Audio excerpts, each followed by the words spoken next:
वित्त मंत्री के बजट भाषण में एविएशन से रिलेटेड कई सारी घोषणाएं थी और हमारे साथ खास बातचीत के लिए हैं अजय सिंह, जो कि स्पाइसजेट के सीएमडी भी हैं। सर, पहला सवाल तो ये कि जिस तरह से उड़ान का एक नया वर्जन लॉन्च करने की बात कही गई है, राज्यों के साथ पार्टनरशिप में कई तरह के डेस्टिनेशंस, कितना बेनिफिट है सेक्टर के लिए, स्पाइसजेट के लिए? देखिए, उड़ान की जो परियोजना है ये मोदी सरकार की सबसे एक सफल परियोजनाओं में से एक है और इस स्कीम में 80 से ज़्यादा शहर जोड़े गए हैं पिछले कुछ वर्षों में। और बहुत अच्छा लगा कि आज वित्त मंत्री ने अपने बजट के भाषण में इस उड़ान स्कीम का जिक्र किया और ये कहा कि 120 और शहर इस स्कीम में जोड़े जाएंगे, 4 करोड़ और पैसेंजर्स में जोड़े जाएंगे। बहुत अच्छी एक ये अनाउंसमेंट है।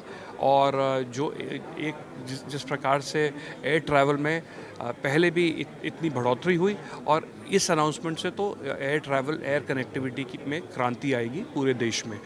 ये भी कहा गया कि ना केवल हवाई जहाज़, हेलीकॉप्टर और मोड्स ऑफ ट्रांसपोर्ट को भी इस प्रोत्साहन दिया जाएगा। रिलीजियस टूरिज़्म की बात की गई, मेडिकल टूरिज़्म की बात की गई, 50 ऐसे टूरिज़्म डेस्टिनेशंस की बात की जो सबसे हमारे इम्पोर्टेंट टूरिज़्म डेस्टिनेशंस हैं, उनकी डेवलपमेंट की बात की गई कि स्टेट्स और प्राइवेट सेक्टर और केंद्रीय सरकार सब मिलकर उनको डेवलप करेंगे। तो ये बहुत अच्छे अनाउंसमेंट्स हैं।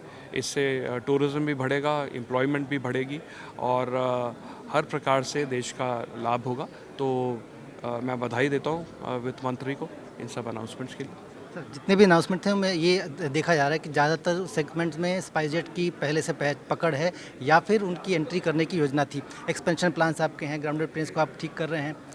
आगे हम किस तरह से देख सकते हैं इस बजट के साथ आपको ग्रो करते हुए? हम जो भी अनाउंसमेंट्स किए गए हैं, हमने हमेशा उड़ान स्कीम में पार्टिसिपेट किया है। आने वाले समय पे भी हम पार्टिसिपेट करेंगे। आज वक्त है बजट के डिस्कशन का, तो बजट के लिए मैं यही कहूँगा कि वित्त मंत्री को बहुत बहुत बधाई।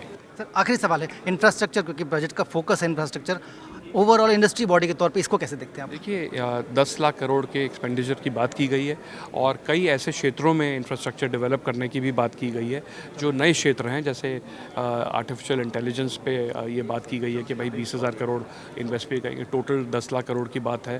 तो बहुत अच्छे कदम है। इंफ्रास्ट्रक्चर तो हमें डेवलप करना ही है। शिपिंग पे बात की गई, रेलवेज़ पे बात की गई, इंडियन पोस्टल सिस्टम को लॉजिस्टिक्स इंफ्रास्ट्रक्चर के तौर पे यूज़ करने की बात की गई। तो ये सब बहुत अच्छे कदम हैं। बहुत बहुत धन्यवाद, हमसे बात करें, शुभकामनाएं।